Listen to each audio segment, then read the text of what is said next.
Johnson and Johnson company ने talc आधारित baby powder की दुनिया भर में बिक्री बंद करने की घोषणा की। टैल्क के संदर्भ में कथनों पर विचार करें। 1.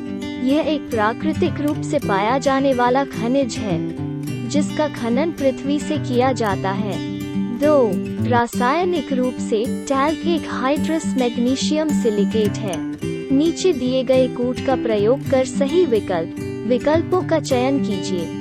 ए केवल 1, बी केवल 2, सी 1 और 2 दोनों, डी उपरोक्त में से कोई नहीं।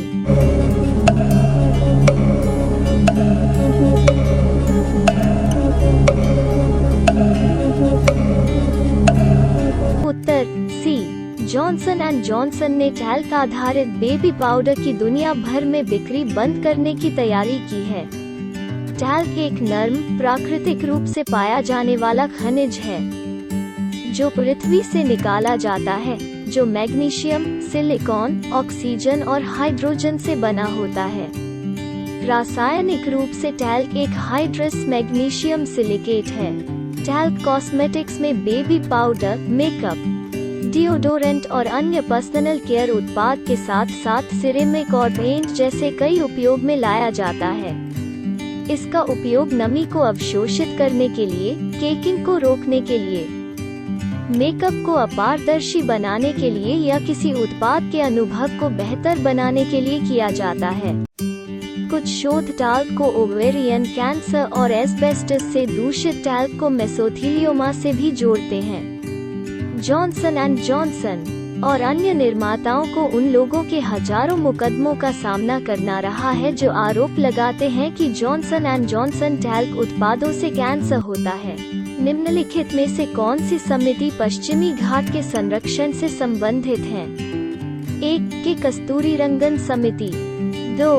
TSR सुब्रमण्यम समिति, 3. माधव गाडगिल समिति, 4. N.D. तिवारी समिति। सही कूट संयोजन चुने।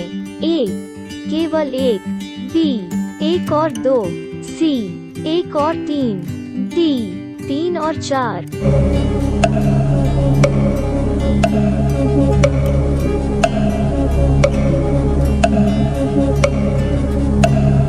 उत्तर सी के कस्तूरीरंगन और माधव गाडगिल समितियां पश्चिमी घाटों के संरक्षण से संबंधित हैं। हाल ही में खबरों में रहा ओंगोल किसकी नस्ल है?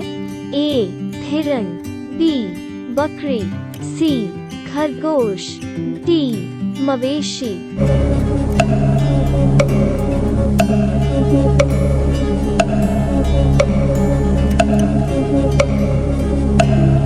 उत्तर डी ओंगोल मवेशी एक स्वदेशी पशु नस्ल है जो मूलतः भारत में आंध्र प्रदेश राज्य के प्रकाशम जिले में पाई जाती है। इस नस्ल का नाम नस्ल की उत्पत्ति के स्थान से पड़ा है।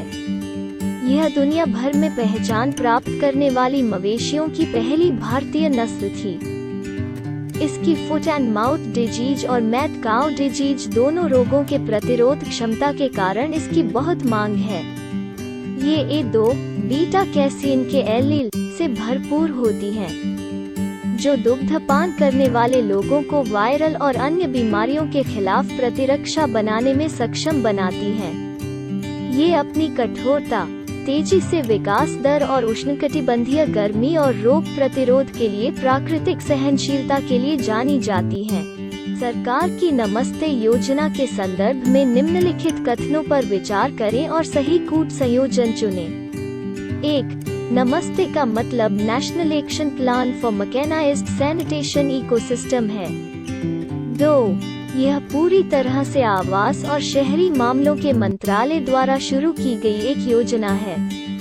1 केवल 1, बी केवल 2, सी 1 और 2 दोनों, डी उपरोक्त में से कोई नहीं।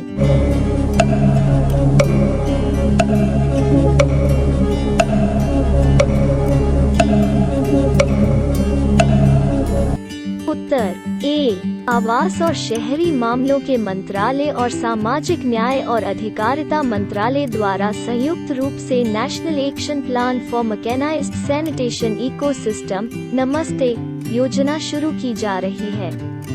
इसका उद्देश्य असुरक्षित सीवर और सेप्टिक टैंक की सफाई प्रथाओं को समाप्त करना है। परियोजना का लक्ष्य निम्नलिखित परिणाम प्राप्त करना है। भारत में स्वच्छता कार्य में शून्य मृत्यु। सभी स्वच्छता कार्य कुशल श्रमिकों द्वारा किए जाने हैं। कोई भी सफाई कर्मचारी मानव मल के सीधे संपर्क में नहीं आना चाहिए।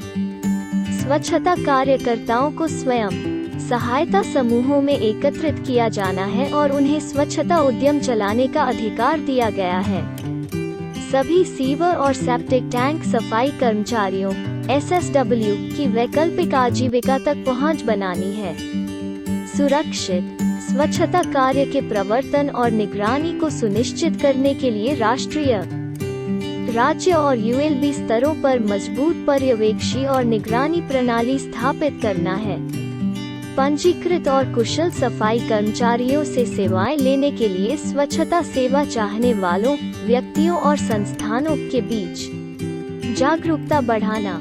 हाल ही में खबरों में रहा ऑपरेशन सॉफ्ट गोल्ड किससे संबंधित है? ए हाथियों के दांत आदि के अवैध शिकार को रोकने के लिए। B प्रवाल भित्तियों को खराब होने से बचाने के लिए। C अंगोरा खरगोशों की आबादी में सुधार करना। D तिब्बती मृग में अवैध व्यापार को रोकने के लिए।